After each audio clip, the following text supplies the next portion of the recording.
We're Hassani and Danielle Pettiford, and we're a real couple with real problems who almost called it quits. I was very frustrated. I became very disconnected, very jaded and cold. We have 4 children, going on 20 years of marriage, and we practice what we preach. Our mission, to change the way couples relate to one another and teach them the skills needed to improve the quality of their relationships. This is the Couples Academy Show. Well, good morning, everyone. Welcome to the Couples Academy Show. My name is Hassani. Today is Ask the Experts. It is just you and I today. Whatever your question is, if you're single, dating, in a committed courtship, engaged, married, separated, divorced, you don't know what your situation is, you're just complicated. We're here to get you to a place where you're no longer complicated. You have clarity and certainty about what to do and how to move forward. So we want you to post your questions. Don't delay. We only have 30 minutes to do this show. We want to make sure it's impactful and we give you exactly what you want and what you need. Listen, guys, before we get started, as you know, we're going to do a couple quick announcements. Our upcoming April Last Chance Weekend is here. We're excited about it because people are starting to register. So come on, check out this video. We'll be right back and we'll get into the questions. Just post your questions and we'll be right back.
Couples Academy is expanding its team to meet the growing demand of people in need of help around the world.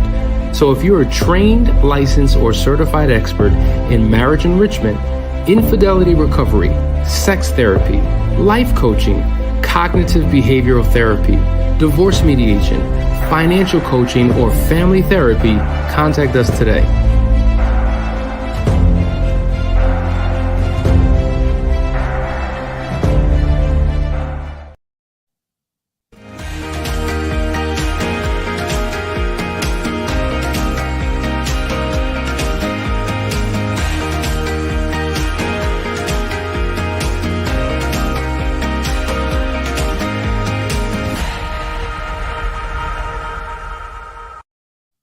All right, we're back. We're talking about your questions and giving you the answers that you need. Thank you for pulling those in here. We're going to go to Jaguar first. When married to a sex addict, is an occasional relapse something I may have to accept?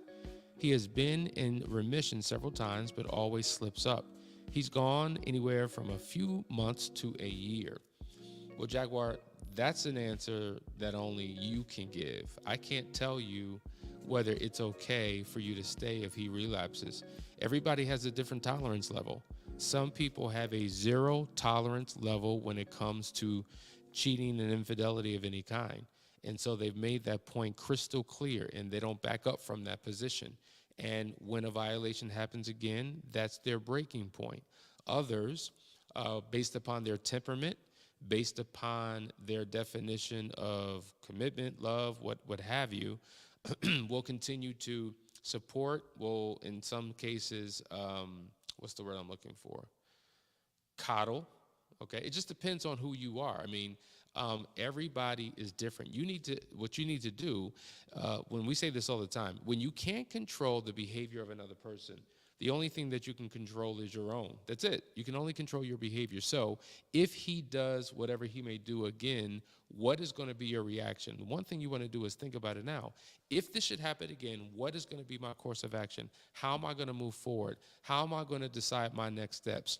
So you want to preemptively have a plan in place. You don't want to wait till it happens again to determine what it is that you should do. You should weigh the pros and cons. You should figure it out. And once you have a conclusion, stick with it, right? And so sometimes, rather than giving a quick soundbite answer, there are a lot of other complexities that are involved in a decision, so it shouldn't be so cut and dry. So if you were in a counseling session with a practitioner, I'm sure they would ask you a slew of questions to help you properly process what this is and what you should do in that situation. So hopefully that helps. Okay, let's go to another question.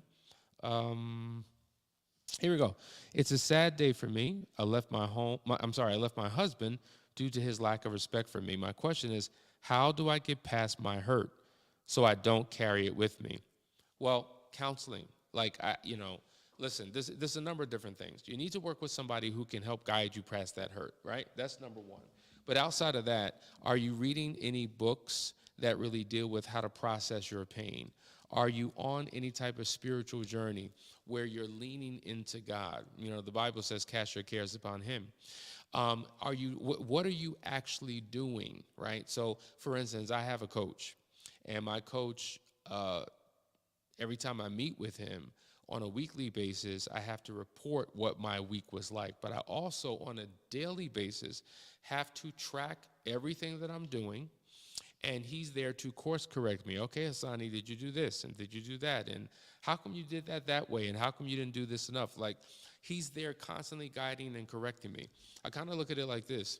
If you've ever been on a plane before, when that plane lifts off of the ground and begins to fly, the only way that it gets to its final destination is that there's this radar system in the cockpit guiding that plane, right? And so the altitude, the latitude, whatever those lines are, they're constantly adjusting and changing. And so there's constant course corrections being made along that journey. If there was no radar system, that plane would wind up in Timbuktu somewhere. So the radar system, the navigation system, constantly course corrects. In fact, when you do research, there's course corrections from the beginning to the end. And so likewise, you can attempt to do it on your own, but 90% of the time, you're going to be off course. So you need someone outside of yourself constantly course correcting you, making sure that you're staying on track, because you will have a tendency to do what's comfortable, to do what you think is best, and it may not be what's best for you. And so that's why we're always pushing, get a counselor, get a coach, get somebody who's experienced in what you're dealing with, find a rule number one that can help you in your particular journey. Hopefully that makes sense. Here's another question from Denise. Regarding the topic from yesterday, is masturbating micro-cheating or betrayal? Sure feels that way. Unfaithful partner says that they have needs and doesn't know how to control it. Well, that's a very specific question. What I would say is, who's the focus on? Is the focus on someone else? Is the focus on you? Who's the focus on? Is the focus on no one other than the act itself? I think that's important. If you ask many people about masturbation, you're going to get many different interpretations about it based upon faith tradition, based upon cultural norms, based upon looking at it from a biological or sexual perspective. And so oftentimes it is the fascination, the fantasy attached to the act that can make it a betrayal. There's couples who engage in mutual masturbation with each other, and obviously that is not a betrayal. And so I would have those type of questions attached to what he's doing to determine it. Am I looking at a magazine? Am I watching a video? Am I thinking about someone else? Am I thinking about you? So I think it requires further information for us to just have a cut and dry answer. Next question. Oh, we need a part 2 of micro-cheating, LOL, powerful. Even my husband agreed with you. Great job. Okay, so you want more of the micro-cheating. Okay, I'm going to make sure that I do that. On Monday, there's a part 2 to that we can definitely go into. How to identify the signs of someone who's engaged in micro cheating. And so, guys, I need you to understand, just because micro is attached to cheating doesn't make it less painful, doesn't make it less harmful, doesn't mean that it doesn't have a significant impact on the partner. You know, usually there's a transition into full-blown cheating or affairs, and this is where it starts. It's like the root. You got to go back to the root. If you don't take time to really understand and unpack the root, you'll be in an affair, not know how you got there. Does that make sense? All right, guys, listen, you're watching the Couples Academy show. Keep the questions coming in. We'll be right back in just a second. Stay tuned.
Hey guys, we're back. You're watching the Couples Academy show. We're here answering your questions. We're going to dive right in. Here we go. MNJ718. Did your mama name you that? Is that your government name? I'm playing with you.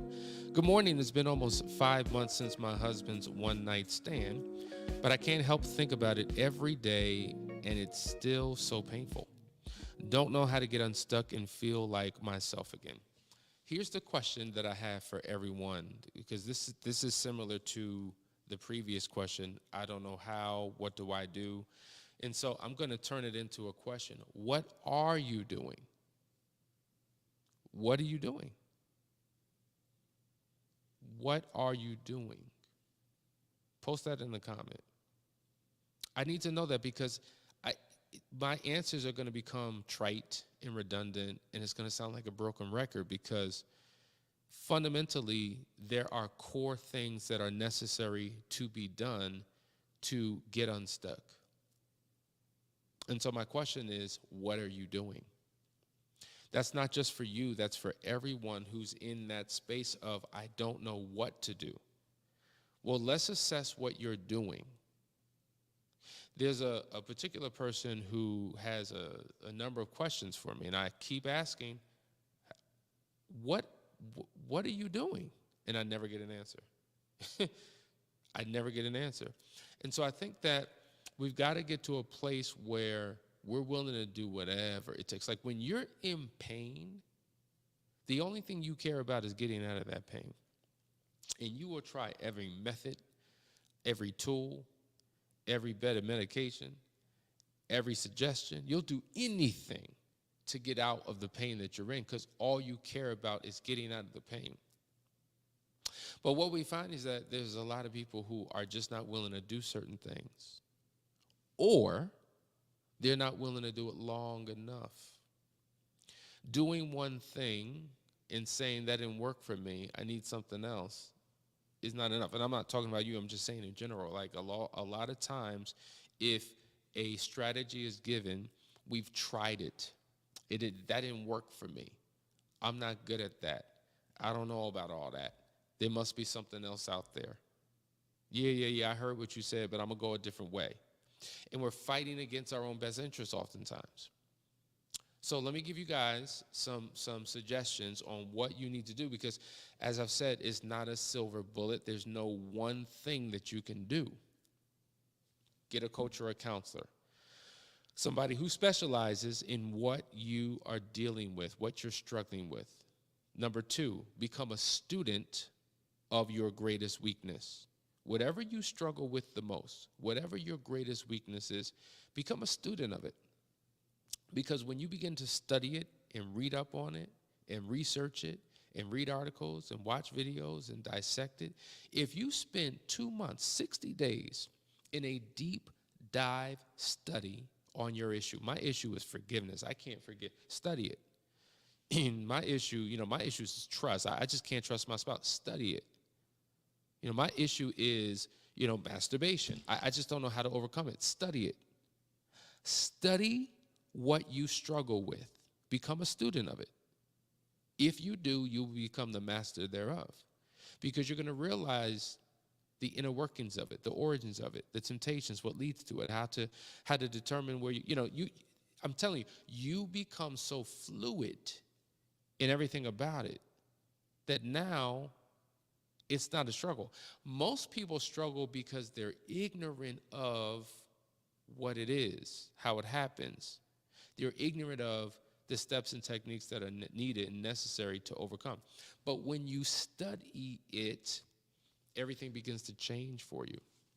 Number 3, join an accountability group, right? Sometimes being in environments with other people who are going through similar things can be phenomenal for you, because you gain insight and perspective that you wouldn't have had outside of that group. When we say in Foundry that every man needs a man, oh my God, I can't tell you how many men come in from different spaces of life, different perspectives, different experiences, different ideas, and we share and we build and we grow and we learn. It's just like, man, I never thought of that. Oh my God, you try, I'm gonna try that too.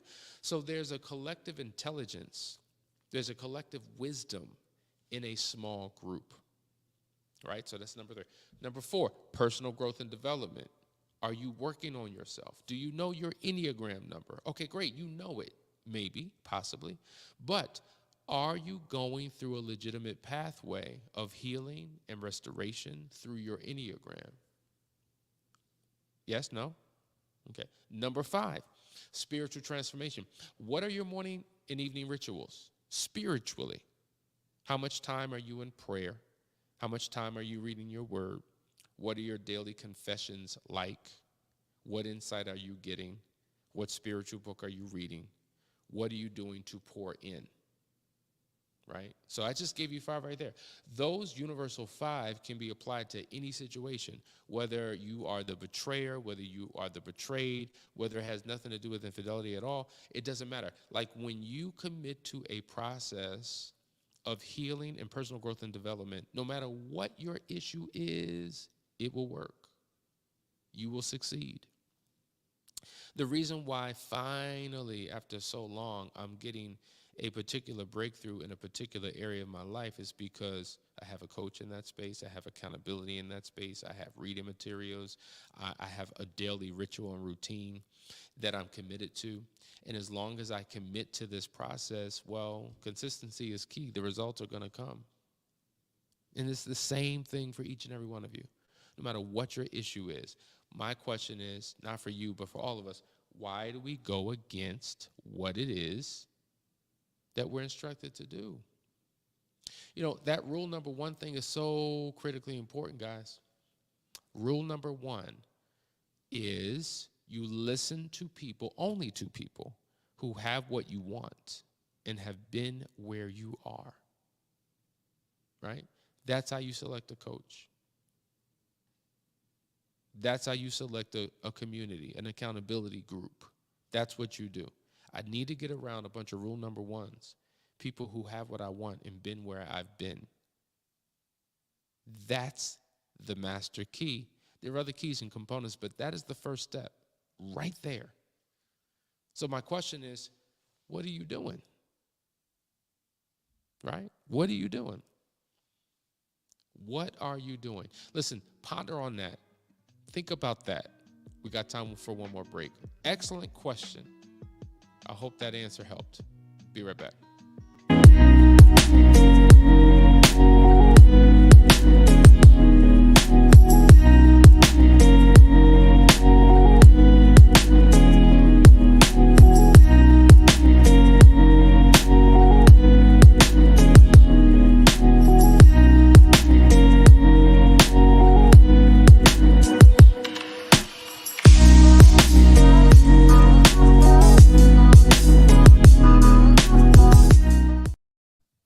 Couples Academy is committed to serving couples around the world by reaching beyond cultural lines and language barriers. We are proud to announce that we now serve the Spanish-speaking community. So whether you're here in the United States or abroad, Couples Academy has a place for you. Couples Academy se compromete a servir parejas de todo el mundo, superando las fronteras culturales y las barreras del idioma. Ahora, estamos orgullosos de anunciar que servimos a la comunidad de habla hispana. Entonces, ya sea que estés aquí en los Estados Unidos o en el extranjero, Couples Academy está aquí para servirle.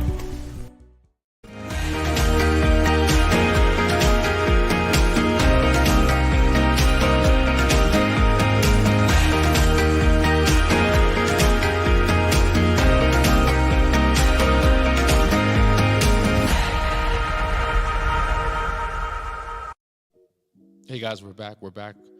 Let's dive into these questions. They're plenteous. All right, Charles says, if my girlfriend, now ex-girlfriend, and I broke up, her decision almost 3 months ago, double infidelity, I caught her at the end. Should I reach out or keep waiting for her since she even blocked on a chat app? Recoverable? Let her go? You know, the rules of the game change when you're in a dating situation versus when you're married. I guess my question would be, how long have you been together? You're just dating. Like, there's 4 seasons of a committed relationship: the dating season, the committed courtship, the engagement, and the marriage. And depending upon how long you've been together, what stock you have in this relationship will determine whether I would pursue it or not. You said double cheating, and she's blocked you on an app. My thing is this, guys. Whatever your relational status is a person repentant? Have they changed course? Have they gone in another direction? Are they remorseful? Do they acknowledge and admit the errors of their ways? Do they have a desire to be better and to do different? Like, that is the question. Those are the questions I would ask to determine, should I pursue, should I reestablish a relationship with that person? Because if they are not repentant, meaning willing to change course and go in another direction, if they don't realize the gravity of what they've done and they minimize and they trivialize it, if they still have the same idiosyncrasies, faults, flaws, and behaviors, and aren't willing to change, you're just signing up for more of the same. What would make you think that something will be different? They're the same person. You're the same person. You have the same relational dynamic. So renewing a commitment doesn't mean you'll have something new. It'll be more of the same old ways. So my thing is, like, okay, if we're coming back together, we need to completely destroy the relational dynamic that we had and create one anew. And to me, the prerequisite for getting back together is counseling. Because people need to understand from a different perspective why they did what they did, why they are what they are, why they need to change. If nobody's calling them up, holding them to a standard, they will do what they've always done. Does that make sense? Unless they're doing something else to overcome who they are. And if you're not doing the work, you're signing up for more of the same. Jay, how do I know if I'm forgiving my spouse too soon after his infidelity? That's a good question, because a lot of people get trapped in that. So my question is, how long ago, and these are rhetorical questions, right? So how long ago was the affair? Okay. How soon after the discovery of the affair did you forgive? How long do you think one should wait before they forgive? What do you think that you should be doing in the meantime until you do forgive? Right? Those are the questions I want you to think about. So should one forgive after a month? Is that an acceptable time? Should one forgive after a year? Is that an acceptable time? How about 2? How about 10? Like, who determines how long is enough? Who determines that? What determines that? Right? So I don't know if it can be measured in time, right? When we talk about the 4 types of forgiveness, you have the refusal to forgive. That's not what you're talking about. But then you have something called cheap forgiveness. So cheap forgiveness is where you just go ahead and forgive. You don't hold the person accountable. You don't really deal with what has happened. The Bible says forgive, I'm going to forgive. Or I was raised in a family where you just forgive, so I'm going to forgive. So there's no unpacking of what was done. There's no process for that person to be called up and to go through a process of healing and change and transfer. Nothing. It's just, all right, let's forgive. Let's move on. I have questions behind people who do that. Then you have acceptance. Acceptance is when you're with a person who refuses to change, but you're in a situation where you can't just leave, and you're forgiving that person for your own good. Because if I don't forgive and if I don't let go, I'm going to harbor this pain. I'm going to hold on to this bitterness. I'm going to become someone that I'm not. I'm going to become this ugly villain that I don't want to be. So I got to get rid of all of this emotional toxicity for my benefit. Not that I'm saying what you did was okay, but I got to do it for me. I forgive you so that I can be better. And then the 4th type is genuine forgiveness. Genuine forgiveness says, okay, I'm willing to forgive you, and you're willing to show yourself to be worthy of my forgiveness, and we together will go through a process where there's accountability, where there's personal transformation, marital restoration, boom. So the most ideal form would be genuine forgiveness. If you have an unwilling partner, then you need to forgive that spouse for your own good. That's acceptance. The other 2, cheap forgiveness, doesn't work because it's not really forgiveness. Refusal to forgive doesn't work. So kind of looking at things through those 4 frameworks, now let's ask yourself the question, can you forgive too soon? Well, based upon what I just laid out, where do you find yourself? Does that make sense?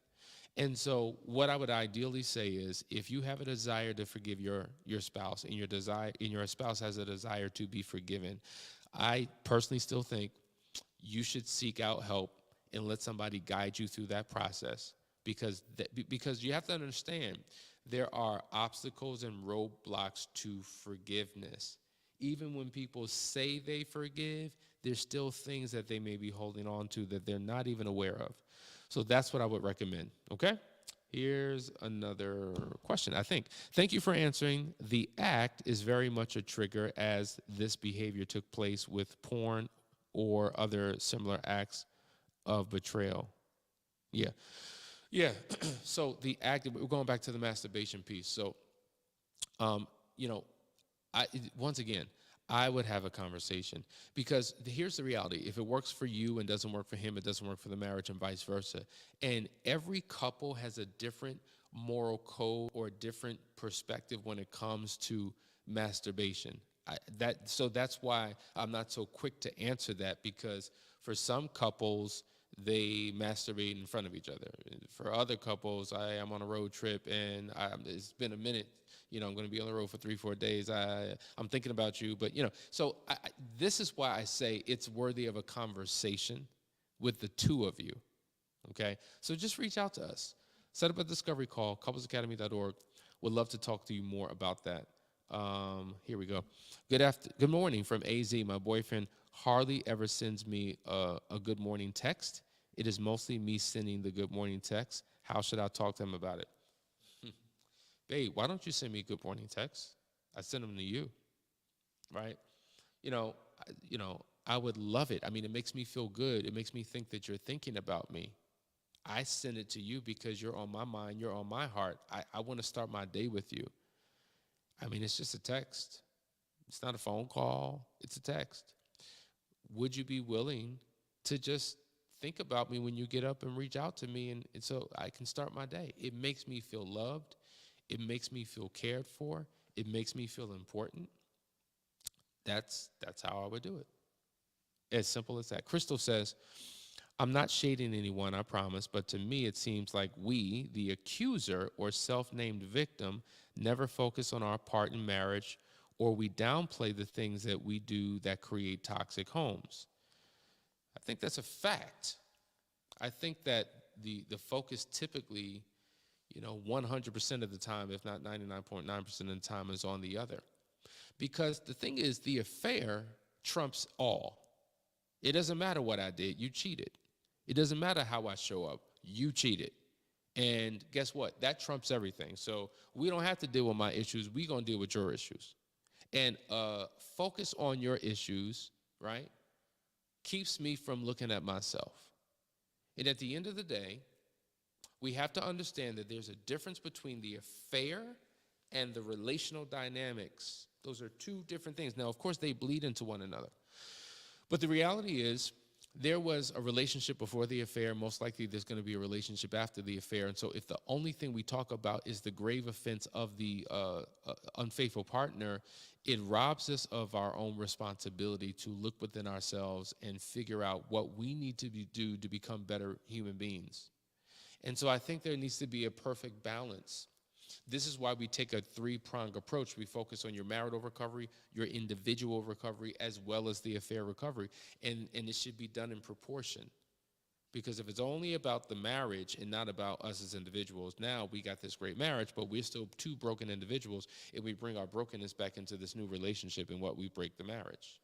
If we just focus on our individual self and not the marriage, now we're becoming whole and complete and the best versions of ourselves, but there's no glue binding us together because we're not focusing on the marriage. So now we outgrow each other instead of growing for and with each other. Boom, right? So you need the combination of both.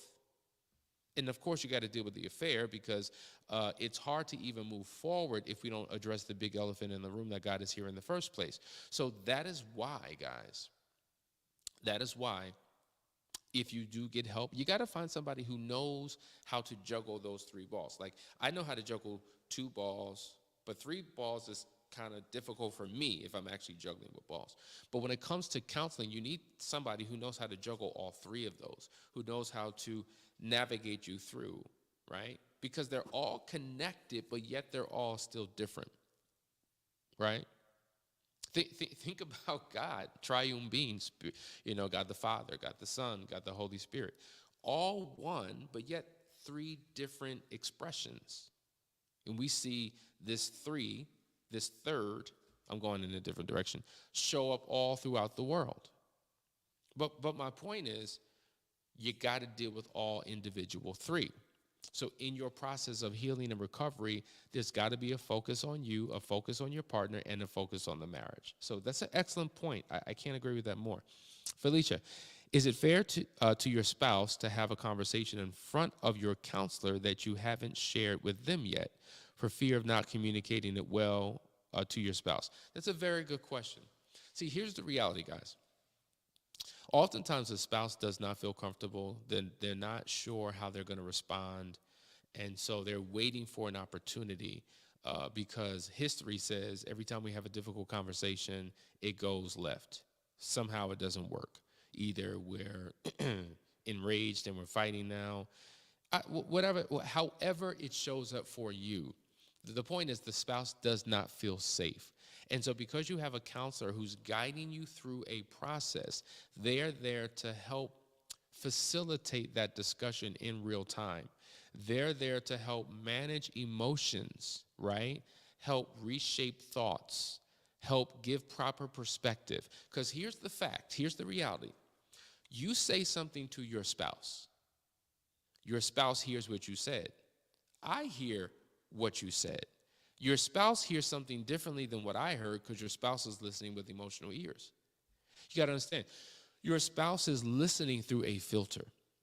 There's a lot of noise in the communication between you two. Why? Because of past hurts, past pains. That's one thing, right? They're attaching a different meaning to your message than what you meant by what you said. That's another thing. There are faulty assumptions, misunderstandings, all types of unresolved issues that allow them to perceive what you said in a particular way. There's that thing. So when you have a counselor who is emotionally detached and isn't a part of the history or the relational dynamic, they're going to hear something different. They're going to perceive something different. And they have the insight of what you're going through because possibly they've walked other couples through it. So, it's almost like as a counselor, I'm sitting there like, oh, okay, I know what this is. Oh, yeah. I got proper context for this. And so I'll say, listen, hold on. That's not what she said. What she said was, and then I'm going to re-articulate what they said in a way that possibly you can understand. Or I may give context for what is being said. I may give historical background. I may give psychological background. I may give whatever is necessary to take what was said and reshape it in a way that it could be received by the other spouse. This is why we say, why are you doing it alone? Why are you setting yourself up for the same outcome that you've always had? And you think if I work a little bit harder, that somehow things are going to change. Putting more effort in doing the wrong thing is not going to create the right thing. It's just going to create more wrong. It's just going to create more bad. It's just going to create more harm. So do you want to hurt, harm, and hinder the process, or do you want to help it? And so what you should say, so it doesn't catch your spouse off guard, maybe, listen, there's some things I want to discuss with you, but really, I really want us to do it in front of a counselor. You know where this really comes out? Full disclosure. Like, answer me, tell me, I want to know, I got questions. I don't mind sharing with you, babe, but let's do it with a counselor. Let's do it with somebody who can guide us through this process. Because I don't want this to go wrong. I want this to work. So can we please do that? I have a situation now. I'm doing individual counseling with somebody, and the wife is asking. That's the only time they talk, when she texts questions, and he's just like, he answers them, and I'm like, is it helping? It's not helping. I said, so listen, stop answering the questions and encourage her to come into a session and have the conversation here in a safe environment. So, yeah, I think it's a good idea, depending upon what the topic is. Okay, Gonzalez, we can only get what we put in. We have to do the work. Listen to your rule number 1, who is standing right now. He is speaking truth. Thank you, brother. I appreciate that. All right, here's another question. We're separated, and I filed for divorce in August after suffering years of infidelity and constant denial and lies. My spouse has not made any effort of contact and avoids me. He has moved on with someone else? Or has he moved on with someone else? I don't know. I can't answer that question. Possibly. It's possible. Have you reached out? Have you inquired? It's possible. So what I would do is I would inquire. Like, you're separated and you filed for divorce. So technically you're not divorced yet, which means that technically it's not over. You know, I can't tell you how in the beginning of my career, all I would hear is situations like this, and I would say, oh, well, another one bites the dust. Good luck, I'm going to pray for you, and hopefully your next life will work out. But that was when I was a novice, and that's why, guys, this is why when you go to insurance providers, 9 times out of 10, I don't know if you realize this, but you're getting people who are novice. You're getting people, you may not even get a marriage counselor.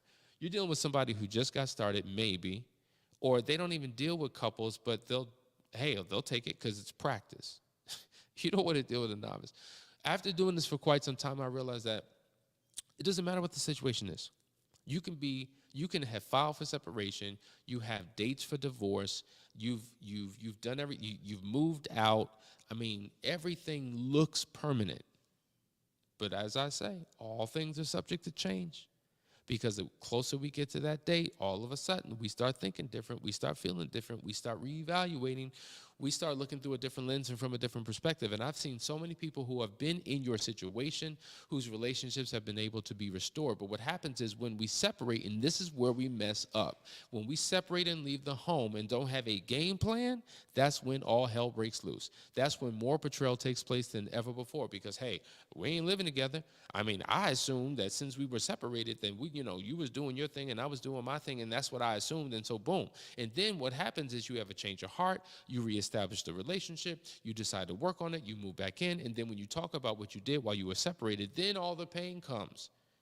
Well, we weren't together. We're still legally married. But we weren't together. But we're still legally married. And now you're dealing with a new affair that took place during the separation because there was no clarity, there was no plan, there was no communication, and this is where we go. This is why When we do our last chance weekends, a good possibly 2 to 3 couples every time we do it, they're separated. They're separated, living in different homes, coming back to restore what was lost. So I'm not moved when I hear about people filing papers. I'm like, okay, so this is what we need to do. This is the plan. This is how we need to, work through a process to see what's possible. I don't look at those as signs of it's over. It's not over until that gavel bangs on that table and it's declared over. And even in that case, don't you know we've remarried people who've gotten divorces? That's what Couple Academy does, baby. Come on through. What you waiting for? Come on, sit down at the table and let's have a conversation. Got a couple more. Let's see. Help. He had filed for divorce, and I don't know if we both have cheated, but I have not changed. He said that he was, I don't know if I'm reading this like in the middle of a statement. I'm going to just go on to the next. Guys, I'm reading, like, I think as soon as possible, unforgiveness damages us even more. They'll be judged on, I think you guys are having conversations with each other, which I think is phenomenal. And I'm picking up in the middle of conversation, so I'm not sure what I'm reading here. So what I'm going to do is I'm going to read this one more, and then we're going to go. If my spouse is defensive, shameful, and shuts down every time we try to communicate about his multiple affairs, how do we get the healing we need for recovery? You need to have somebody else step in. You cannot do it on your own. You cannot do it on your own. All I can say to you is this. The coach that I currently have, I have my coach because I realized I can't do it on my own. That every time my motivation was right and I attempted to do it, I stumbled, I fell. I took several steps back. I became frustrated. I assumed it wouldn't work. And I said, you know what, let me bite the bullet. Let me get a coach and let me submit to his process. And there's that knee-jerk reaction to fight against it because, no, that don't make no, but you know what? You're my rule number one. You have what I want. You've been where I am. So I'm going to suspend my own intellect and do exactly what you say. And boy, oh boy, are the results coming. So that would be my suggestion for you. There it is. Guys, I hope this was helpful. I hope you got something out of this. We went a little bit long. Thank you for your patience. I just wanted to get to you. You're watching the Couples Academy show. This portion of it is Ask the Experts. Coming up next week, I'm excited about a series. I want you to tune in. Actually, no. Next week is the last week of March. We're going to finish out. We're going to talk about micro cheating and a few other things. But starting in April, we have a brand new series, and we're going to spend our time. We're going to go deep, and I'm excited about it. So see you then. Love you guys. Take care.